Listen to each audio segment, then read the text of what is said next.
सभी भक्तों को श्री शिवाय नमस्तुभ्यम। हर हर महादेव। ओम नमः शिवाय।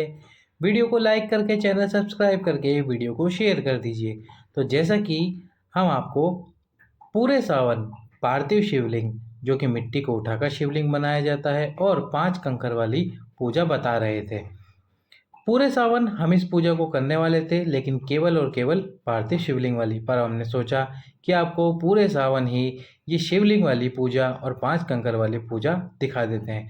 तो आज है चौथे दिन की पूजा। वैसे तो सावन का तीसरा दिन है, पर हमने इस पूजा को शुरू किया है पूर्णिमा से, और पूर्णिमा से लेके सावन की पूर्णिमा तक हमारी ये पूजा चलती रहेगी। और ये पूजा सावन की पूर्णिमा जो कि 19 अगस्त को है, सोमवार के दिन है, उस दिन आखिरी दिन की पूजा होगी। जो भी कामना हम इस पूजा में करते हैं वह अवश्य ही पूर्ण होती है। ऐसा गुरुजी ने अपने पिछले वर्ष की कथा में कहा था। यदि आप इस पूजा को बीच में देखें, यानी सावन के किसी बीच वाले दिन देखें, जैसे कि 15 दिन निकल गए, 10 दिन निकल गए या 20 दिन निकल गए हों और 10 दिन शेष हो सावन में, तो आप तब भी इस पूजा को कर सकते हैं। केवल एक दिन की पूजा भी आपको अनंत फलों की प्राप्ति कराएगी, जो जिसकी आपने कल्पना नहीं की होगी। और बाबा आपका हाथ पकड़कर आपको क्या दे जाएंगे इस श्रावण में, वे केवल वही जानते हैं। जैसा कि हमने आपको बताया था, 5 कंकर जो कि संतान प्राप्ति और वंश की वृद्धि के लिए वाली पूजा है, और पार्थिव शिवलिंग का निर्माण कर कर आपकी मनोकामना को पूर्ण करने वाली पूजा। शिवलिंग का आपको निर्माण करना है, जैसे कि हमने आपको बताया था, शिवलिंग निर्माण करना है। शिवलिंग आप कहाँ कहाँ बना सकते हो? बेलपत्री के वृक्ष के नीचे, साथ में ही यदि आपके घर में कोई वृक्ष है उसके नीचे। यदि वृक्ष नहीं है तो आप इस पूजा को करने के लिए अपने ही घर में पार्थिव शिवलिंग बना सकते हैं।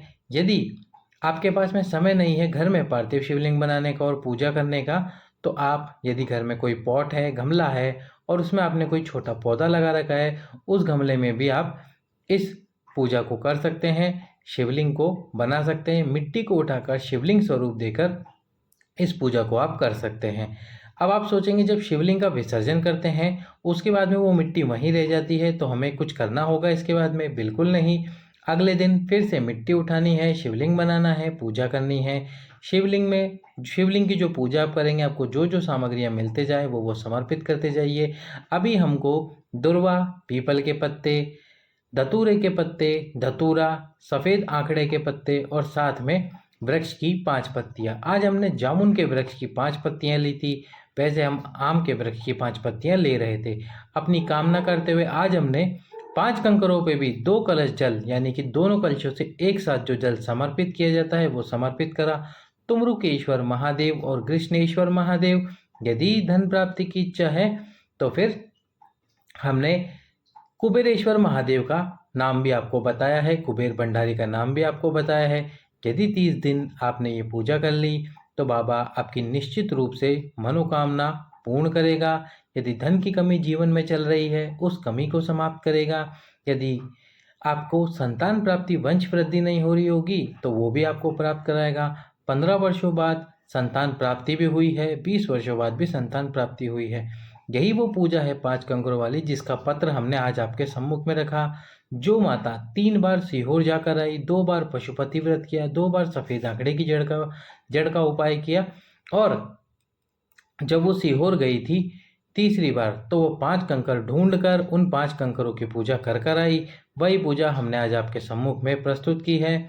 जब पूरी पूजा हो जाए, दीपक ठंडा हो जाए, यानी कि दीपक बुझ जाए, उसके बाद में आपको जो शिवलिंग है उसके ऊपर जल डालना है। धीरे धीरे मिट्टी बहना शुरू होगी और शिवलिंग का विसर्जन होगा, जैसे कि आप स्क्रीन पर देख रहे हो। वीडियो को यदि अभी तक लाइक नहीं किया है, वीडियो को लाइक कर दीजिए, चैनल को सब्सक्राइब कर दीजिए और वीडियो को अधिक से अधिक लोगों के पास शेयर कर दीजिए। सभी भक्तों को श्री शिवाय नमस्तुभ्यम। हर हर